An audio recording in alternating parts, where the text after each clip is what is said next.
moi, c'est des peintures pour l'âme. Puis je les vois plus comme des outils, peut-être même que des objets d'art. Parce qu'à la base, ben, c'est pour ça que je l'ai écrit. C'est très lié à ma spiritualité. Puis pour moi, c'est une façon d'amener un outil à quelqu'un.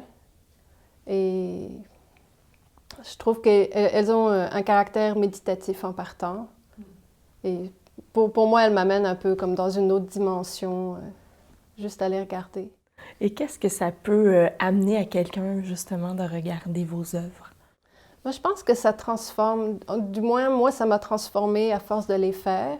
C'est comme depuis 2017 que j'ai vraiment cette technique-là et ben, je vois que je suis pas la même personne. Il y a des changements qui se sont faits à l'intérieur de moi. Puis je pense que c'est le fait d'être comme immergée dans ce type d'image. Et tu sais, l'art abstrait, c'est un peu quelque chose qui va travailler ton mental abstrait à réceptionner des nouvelles idées. Et puis, ben, je pense que ces peintures, juste par leur qualité, parce qu'elles sont belles, même si c'est pas ça le but premier de les faire, ça, on a envie de les regarder souvent. Moi, en tout cas, elles m'entourent, puis je les regarde souvent et je vois pas toujours les mêmes choses. Ça évolue d'une journée à l'autre. Des fois, tout d'un coup, je remarque quelque chose et ça me surprend moi-même. Qu'est-ce que ça vous apporte, justement? Ben, il y a l'acte de peinture.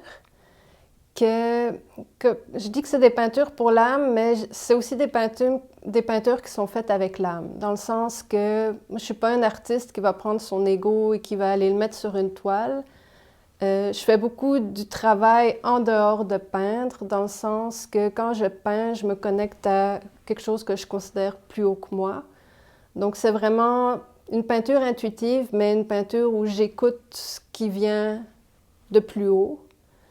Puis ben, le travail, c'est de me contrôler. Donc, il ne faut pas que j'ai de jugement. Si je sens qu'il y a un jugement, c'est comme il faut que je l'écarte, puis que je me remette, que je me reconcentre pour aller capter autre chose. Donc, automatiquement, le fait de faire ça, ben, ça amène à lâcher prise, mais pas juste quand je peins, mais ça devient quelque chose qui se fait plus naturellement dans la vie. Et vous encouragez aussi les gens à aller de ce côté-là aussi, par vos œuvres, justement. Oui, ben, je pense que c'est ce type de gens-là qui sont attirés parce que l'année dernière, j'ai fait une expérience. Je demandais aux gens de venir dans mon studio et je peignais. Souvent, c'était des gens que je connaissais pas et l'idée, c'était de me connecter à la plus grande partie de eux avec la plus grande partie de moi et de voir ce qu'allait en résulter. Et c'était intéressant parce que souvent les couleurs allaient leur parler, même si c'était abstrait, ils allaient se reconnaître. Donc je vois qu'il y a une connexion qui se fait. Ça, je ne peux pas l'expliquer, mais il y a quelque chose qui se passe, définitivement. Et qu'est-ce que vous offrez, justement? Vous avez plusieurs créations. Qu'est-ce que c'est exactement vos créations? Bien, il y a les peintures qui sont vraiment, pour moi, des outils méditatifs, mais bien sûr, on peut les mettre juste comme une peinture normale. Mais quand je peins, je vais aussi prendre beaucoup de photos parce que ça parle de l'éphémère. Je travaille couche sur couche, c'est mouillé, ça bouge, c'est... Et quand j'ai commencé à faire ce type de processus-là, ben, j'ai vite pris mon appareil parce que je voyais qu'il se passait des choses incroyables. Puis, ben, comme je travaille assez rapidement, ça disparaît. Donc, j'ai pris des photos. Puis ces photos-là aussi, elles valent la peine d'être partagées. Donc, j'ai fait des livres de méditation. Puis, il y a des sites où on peut faire des vêtements. Donc, tu uploads ton image et tu peux l'avoir sur une robe ou sur un bonnet. Donc, c'est assez fantastique. Puis ça se retrouve aussi sur des stars, si ma mémoire est bonne. Ben, moi, je l'ai fait faire pour mes stores chez nous. Les autres sites, les gens pourraient aller directement commander. Les stores, ben, si quelqu'un voulait se faire des stores avec mes images, il faudrait qu'il me contacte, que je fournisse l'image et là, il pourrait commander ça. Mais dans le fond, une fois que tu as l'image, aujourd'hui, on peut imprimer sur pratiquement n'importe quoi. C'est vraiment magnifique. Puis on se sent très apaisé dans votre studio aussi. Je voulais savoir comment on définit, quelles sont vos inspirations pour votre sorte d'art?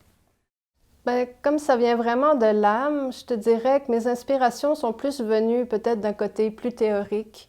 J'écoutais des conférences de psychosophie, donc ça mélange psychologie, spiritualité et philosophie.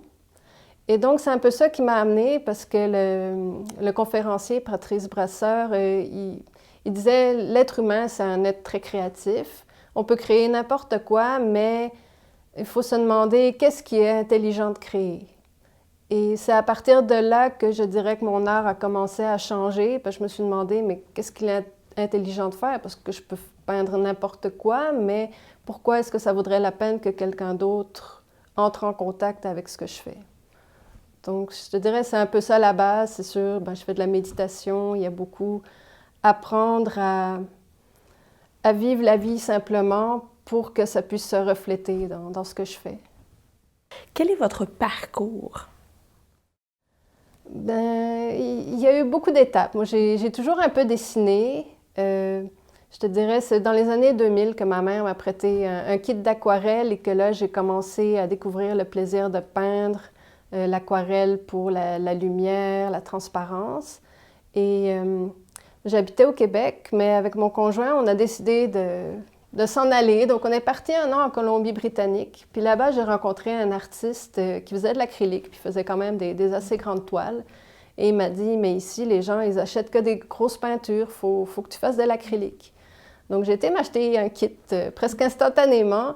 Et il y a eu une frustration au début parce que je n'arrivais pas à reproduire ce que je faisais à l'aquarelle avec l'acrylique.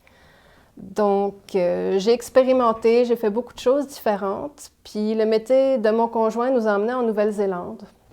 Et pendant 1 an, ben, j'ai fait plus des aquarelles. Et à un moment donné, j'ai commencé à rêver que j'avais pas fini mes études. Et moi, mes rêves, généralement, ils disent pas grand-chose, mais quand c'est récurrent, j'avais pas fini mes études, je me suis dit, bon, peut-être ça veut dire qu'il faut que je retourne à l'école. Donc, j'allais m'inscrire à un certificat en art. Finalement, j'ai fait un bac en arts et médias. Et c'est dans ma dernière année que j'ai vraiment développé la façon dont je peins aujourd'hui. Mais évidemment, ça évolue d'année en année avec l'expérience. C'est sûr, effectivement, on acquiert de l'expérience, puis je veux pas, nos idées changent aussi, puis notre façon d'être aussi. Est-ce que vous avez eu des défis à relever? Je dirais, il y a toujours des défis, puis moi, je te dirais, mon parcours spirituel vient de mes défis personnels. C'est un peu ça qui m'a amenée vers la spiritualité. Donc, moi, j'étais une adolescente qui ne voulait pas vivre ici. Pour moi, la Terre n'était pas un endroit agréable. Donc, il a fallu d'abord trouver pourquoi, parce qu'il n'y a rien dans mon enfance qui pouvait vraiment l'expliquer. Et c'est un peu ce qui m'a d'abord amenée vers la spiritualité. On m'a parlé de la réincarnation, ça a commencé à faire du sens. Puis, ben, tu sais, j'avais 15 ans, je lisais des livres de Nouvel Âge et tout ça. Puis, c'est là que ça a comme plus commencé à émerger. Mais il y a beaucoup d'étapes qui se sont passées dans mon processus. Et à chaque fois, on dirait que je me rapproche un petit peu plus de quelque chose de plus tangible. Quelle est votre vision à court, moyen et long terme? Eh bien, je te dirais, cette année, l'idée, c'est de créer des ateliers où les gens pourraient venir. Je ne peux pas enseigner la façon que je peins, mais l'idée, c'est de reprendre contact avec l'intuition. Et puis, j'ai ma mère qui est décédée l'année dernière et elle avait fait des livres, dont un qui s'appelle « J'ose être Dieu ». C'est un livre vraiment unique, avec plein d'enluminures, un beau message sur l'amour inconditionnel. Et elle donnait des ateliers créatifs. Et j'ai regardé ses notes. Pour moi, c'est impossible de reproduire ce qu'elle faisait. Donc, je suis à une étape où je fais de la recherche. Je vois qu'est-ce qui existe déjà et je veux essayer d'adapter quelque chose pour continuer à distribuer son message, mais via mes talents à moi. Est-ce que c'est difficile de faire le lien entre l'artiste-créateur et l'entrepreneur aussi? Oui, parce que l'entrepreneur fait moins partie de moi. L'artiste, il a toujours été là sous différentes formes. L'entrepreneur, c'est pas une partie que j'aime faire. Et j'essaie d'y aller avec ma philosophie. Je vais pas essayer d'enfoncer une porte si elle veut pas s'ouvrir. Donc, c'est de trouver où ça se situe. Et je pense que pour moi, ce que je fais est plus proche d'un outil spirituel que d'une œuvre artistique. Donc, je te dirais, dans mes projets, c'est peut-être plus d'aller vers les salons métaphysiques et comme ça, pour faire connaître. Parce que dans le fond, comme les peintures d'âme ou les peintures d'essence, l'idée pour moi, c'est d'avoir les gens qui viennent chez moi et je leur fais un genre de portrait abstrait de qui ils sont en ce moment. Donc, je préférais avoir les gens qui viennent chez moi que d'avoir à aller dans des galeries ou...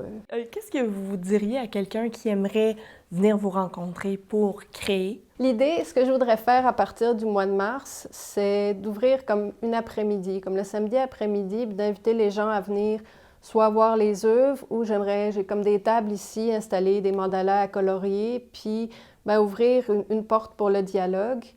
Et puis, quand j'aurai mes ateliers, là, peut-être pouvoir plus les accompagner. Parce que dans le fond, je ne veux pas leur apprendre à dessiner, je veux leur apprendre à aller chercher à l'intérieur et à faire ressortir, dans le fond, la plus belle partie qu'on a tous en nous. En terminant, quel message aurait votre mère pour vous? Juste un peu avant qu'elle décède, j'ai dit, je suis triste parce que comme j'ai beaucoup exposé en Nouvelle-Zélande, mais pas au Canada, t'as jamais assisté à mes expositions. Puis elle m'a répondu, mais en fait, je vais pouvoir toutes les voir. Et j'ai une participante qui est venue l'année dernière faire mon exercice, qui a certains dons de channeling comme ça, et elle me disait, ta mère, elle peint avec toi. Puis ça m'a pas vraiment surpris, en fait, parce qu'elle aime les couleurs. On avait vraiment une même vision de l'humanité, dans le sens que quand je suis revenue de Nouvelle-Zélande, mon idée, c'était de travailler avec elle.